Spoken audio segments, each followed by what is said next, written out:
9th class का कौन है 2.1। अब पहला क्वेश्चन के 4 क्वेश्चन, इसमें क्या बताना है कि एक चर में बहुपद कौन है। तो एक चर में बहुपद देखने के लिए सबसे तो पहले देखेंगे कि बहुपद कौन है। एक चर में बहुपद यही छांटना है। तो पहले देखो कि बहुपद है या फिर नहीं है। तो ये तो बहुपद है क्योंकि इसका घात क्या है, पूर्णांक है कि नहीं है, मतलब कि पूर्ण है ना। उसके बाद इसमें देखिएगा तो y का घात 2 है, तो यह भी पूर्ण संख्या है, कोई दिक्कत ना है। लेकिन ये वाला t देखिएगा तो बताइए कि t का घात क्या हो जाएगा। हमने बताया था कि रूट में अगर ऐसे m रहे तो m की पावर 1/2, ये तो पूर्ण संख्या ना है, तो ये फिर बहुपद होगा ही नहीं। तो एक चर में है कि 4 चर में है, इससे कोई मतलब बन नहीं रहा है। अब यहाँ पे देखिएगा तो ये नीचे है और आपको बता रखे हैं कि a के पावर -m बराबर क्या होता है, a के पावर m ना, यानी कि अगर माइनस में पावर होता है तभी ये नीचे आता है। यानी कि अगर ये नीचे है तो इसका मतलब है कि a के पावर -m है। अगर यहाँ पर कुछ नहीं है तो 1 है, तो यहाँ भी क्या हो जाएगा 1। यानी कि यहाँ y के पावर -1 है, यह भी पूर्ण संख्या नहीं है, तो यह भी बहुपद नहीं है। अब यहाँ देख रहे हैं तो सबके सब पूर्ण संख्या है। अब ये और ये बहुपद है। अब देखेंगे कि एक चर में कौन है, एक चर में कौन है। एक चर कहने का मतलब ABCD का कोई एगो अक्षर, ABCD का कोई एगो अक्षर। तो ए में सिर्फ x दिख रहा है, तो ये एक चर में है। कितने चर में है, एक चर में है। कारण पूछ रहा है तो कारण में आप लिख सकती हो कि इस बहुपद में जो चर राशि है सिर्फ एक ही शामिल है, इसलिए एक चर में बहुपद है। यहाँ पे आप देखिएगा तो यह भी केवल y शामिल है। कौन है, y, तो यह भी एक चर में बहुपद है। एक चर में बहुपद है, कारण सेम। कौन, ये वाला है, इसके साथ कुछ भी रूट रहे उसे कोई फर्क नहीं पड़ेगा। ABCD के अक्षर को देखना है, उसके साथ कोई छेड़छाड़ नहीं रहना चाहिए। अब है दोनों तो बहुपद है ही नहीं। इसमें देखेंगे ये x y t को शामिल हो गया, 3 को, तो ये तो 3 चर में हो गया। अब पूछ कर रहा है एक चर में, तो ये एक चर में बहुपद नहीं है क्योंकि इसमें चर राशि 3 शामिल है। कितने शामिल है, 3, इसलिए ये नहीं है। लिख लो, हो तो गया, कोई दिक्कत है। अब ध्यान दो, गुणांक। गुणांक क्या होता है, देखो पहले छुपा हुआ है गुणा अंक, अंक से गुणा करना है। हाँ, गुणा अंक, गुणा अंक किससे गुणा हुआ है, अंक से गुणा हुआ है। तो x में 2 से गुणा हुआ है, तो 2 क्या है, अंक है, तो गुणा अंक 2। कितना हो गया, 2। अगर इसमें पूछे कि x का गुणांक कितना है तो 2। इसमें तो मान के चलो ऐसे लिख दें, ध्यान दो, पहले ऐसे लिख दिए। तो अगर पूछे कि y का गुणांक क्या है, y का गुणांक 6, तो y के साथ कौन गुणा में है, 6 में। इसी प्रकार ये पूछ दे, है ना। आप बताइए, पूछे कि x² का गुणांक क्या है, 3, x² के साथ, x² के साथ 6 लगा है, कौन लगा है, 3 लगा है, तो x² का गुणांक कौन हो गया, 3। कोई दिक्कत। अब मान के चलो एक और लिख लेते हैं, 3y² + 6y + 3। अब पूछे कि y का गुणांक कितना है, और y² का गुणांक कितना है, कोई दिक्कत। एक और लंबा लिख लेते हैं, 6 के पावर लिखते हैं, बता रहे हैं, सब बता रहे हैं, ठीक है। अब बताइए कि इसमें x के पावर 4 का गुणांक कितना है, 6। x का गुणांक कितना है, x का गुणांक 6। कोई दिक्कत। अगर पूछे कि x² का गुणांक कितना है, -3, क्या, x² का गुणांक -3। अब बोल रही हो 6, खाली x² लिखिए, क्या लिख दीजिए। फिर भी पूछ सकता है कि x² का गुणांक, तो कुछ नहीं दिख रहा, वो x² है, ये है, वो 2 गुणांक में ना है ना, तो इसके साथ कुछ नहीं लगा है, तो क्या हो जाएगा, 1। क्या लगा है, 1, तो इसका आंसर क्या होगा, 1।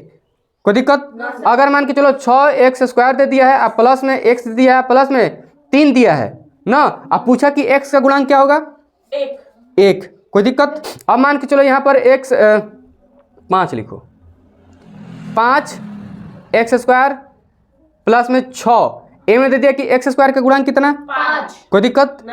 अब एक और ले लो, x² + 6x - 3। पूछेगा कि इसमें x² का गुणांक कितना, 1 बन जाएगा। तो फटाफट जो बुक में दिया है इसको बना लो, पूछो। मतलब सिर्फ आप जैसे दे रहे हैं 3y 2y से दे रहे हैं, तो बस इसमें एक बताना है, जैसे एक चर लिखे। हाँ, गुणांक लिखेंगे। हाँ, जिसका पूछेगा उसी के आगे देखना है क्या है, जो है वो अंक लिख देना है और जो नहीं है एक लिख देना है। कोई दिक्कत है? मतलब उसमें से कोई एक लिखना है। उसमें से कोई एक ना, जिसका पूछेगा उसी का लिखना है सिर्फ। हाँ समझ गया। चलिए बताइए कि इसमें ये ध्यान दो, पूछ रहा है कि एक्स स्क्वायर का गुणांक क्या होगा। एक्स स्क्वायर का गुणांक क्या होगा? तो आप बताइए कि पहला में आंसर क्या होगा, इसका गुणांक क्या होगा? एक। कोई दिक्कत? दूसरा में गुणांक क्या होगा? -1। गुड, -1। तीसरा में एक पाई बटा में 2। पाई बटा में 2। बहुत अच्छा। इसमें सर जी इसमें एक बटे में एक्स, एक बटे में एक्स रूट में 2। रूट में 2 एक्स स्क्वायर है, वही तो बोले ना, एक्स स्क्वायर है। तो इसमें गुणांक क्या हो जाएगा? 0। कोई दिक्कत? यहाँ देखियो, अब यहाँ एक्स स्क्वायर तो था ही नहीं ना, तो पर क्या कर सकते हैं कि ये √2 तो है ना, आप प्लस में क्या 0 × एक्स स्क्वायर कर सकते हैं। तो एक्स स्क्वायर का गुणांक क्या हो गया? 0। हम लगा तो सकते हैं ना कि किसी भी संख्या में 0 से गुणा करेंगे मान 0 है, तो कोई फर्क पड़ा नहीं, इसलिए इसका क्या हो जाएगा? 0। नोट कर लो। क्या करा, पहला क्वेश्चन बोलो तो कह रहा है कि 35 के घात में द्विपद लिखे। क्या लिखे? एक उदाहरण लिखे। कब उदाहरण? ये बताओ, तीसरा ना। कितना सारा हम यहाँ बहुपद का उदाहरण दे रहे थे उस समय। अभी भी लिख रहे थे कि x² + 7 क्या है? बहुपद है। इसका घात कितना है? ध्यान दो, ये बंद करो। इसका घात, हाँ, इसका घात कितना? 2। अब इसमें अगर 3 कर दिया, 6 कर दिया, इसका घात कितना? 3। कोई दिक्कत है? कितना पद है? 2 को पद है। और मान लो है क्या लिख दिए 50, अब प्लस में 3 कर दिए, चाहे 1 से लगा दिए, तो इसका घात कितना? 50। कितना पद? 2 पद। तो वो सही तो एक उदाहरण देना है, x का मान 35 कर देना है, आज जो 6 चाहे 5 4 3 2 कुछ भी लगा दो, हो गया। तो 35 घात हो गया। कोई दिक्कत है? आई इसी में एगो दूसरा दिया है 100 लिखने के लिए। क्या कह रहा है कि 100 घात हो, क्या हो? कितना घात हो? 100 घात हो। तो 100 घात अभी एक पद, कैसा पद? बस तब x लिखेंगे या फिर y लिखेंगे। y के पावर कितना है? 100 है, तो ये 100 घात हो गया, एक पद हो गया, आंसर हो गया। लिख लो। इसका क्या लिखना है? घात। तो ये बताओ कि इसमें घात क्या है? सर जी 3 है, 2 है। तो जो अधिकतम होता है उसी को घात माना जाता है। तो इसका अधिकतम घात क्या है? 3। तो इस बहुपद का घात 3 और इस बहुपद का घात, बहुत अच्छा, 2। और इस घात का बहुपद, अब इस बहुपद का घात कितना है? 1। बहुत अच्छा, 1। गुड। और लगेगा माइनस। और इसमें इसका घात क्या है?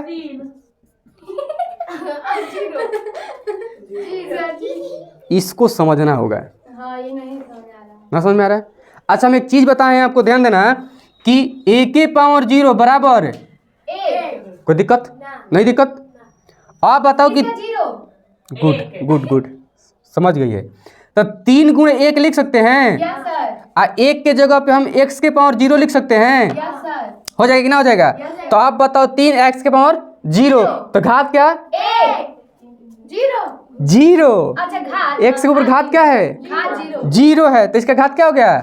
0। इसको देखो, यह भी बहुपद है, यह भी बहुपद है, यह भी बहुपद है, और इस बहुपद को कहते हैं शून्य बहुपद। शून्य बहुपद। देखो इसमें 3 घात है, तो त्रिघात बहुपद। त्रिघात। क्या? त्रिघात। इसमें 2 है, तो द्विघात। द्विघात। बंद करिए। इसमें 1 भी नहीं है, तो रैखिक। रैखिक। हाँ, रैखिक बहुपद। क्या कहेंगे? रैखिक। और इसमें x भी नहीं है, तो इसको शून्य बहुपद कहा जाता है। लेकिन सर ये लिखना जरूरी है या मतलब सिर्फ समझने के लिए? समझने के लिए बोले, मुझे पूछा थोड़े, जब पूछेगा तो लिखवा दिया जाएगा, या 10 क्लास में भर भर के पूछेगा, है ना? कोई दिक्कत इसमें? तो इसका घात कितना हो जाएगा? 0। यहाँ पे ऐसे करके आप लिख भी सकती हो। नोट करिए। इसमें क्या बताना है कि कौन द्विघात है, कौन रैखिक है, कौन त्रिघात है, बस 3 ही को बताना है। शून्य बहुपद का इसमें जिक्र नहीं है। तो आपको इसमें बताना है कि कौन है, ये कौन है, ये कौन है, ये कौन है, ये कौन है, ये कौन है, और ये कौन है। चलो आओ लो, केवल पहला के लिखिए कि कौन बहुपद है, द्विघात है कि त्रिघात है कि रैखिक है। सर जी बस हिंदी लिखना है ना? हाँ हाँ,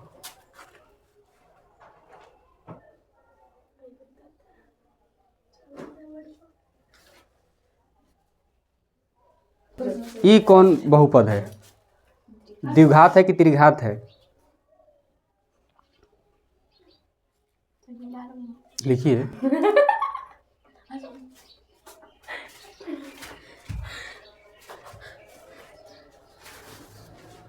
चलो ठीक है, गुड।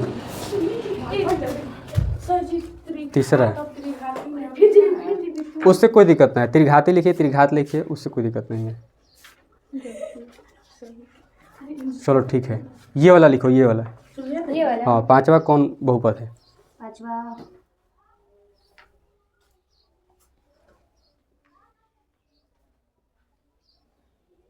गुड, ठीक है, हो गया, हो गया, रुकी रुका है। ठीक है। चलो अक्षय, ये वाला लिखो।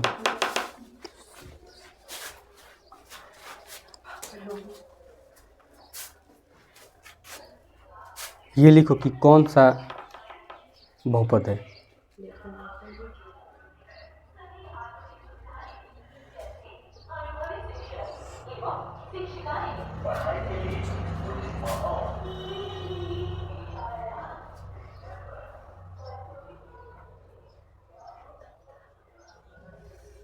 लो,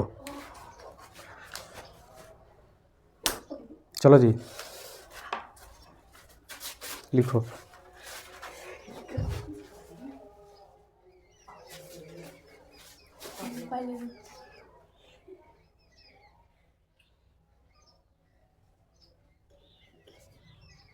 ठीक है, हई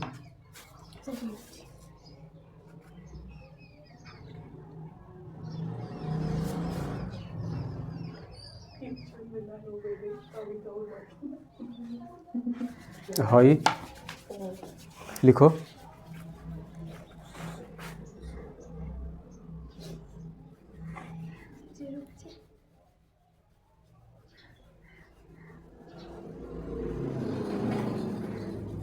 चलिए ठीक है, कोई दिक्कत?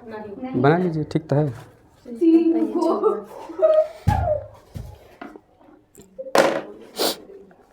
कौन? पांचवा, छवा। निम्नलिखित संख्याओं में प्रत्येक के लिए वह सबसे छोटी पूर्ण संख्या ज्ञात कीजिए जिसमें इस संख्या को भाग देने पर वह पूर्ण वर्ग संख्या बन जाए। इस तरह ज्ञात की गई संख्या का वर्गमूल ज्ञात कीजिए। जो बचेगा ना वही सबसे छोटी हो जाएगा। लो, जो लास्ट में बचेगा नहीं, उसी से भाग देने पर ये छोटी पूर्ण वर्ग बन जाएगा।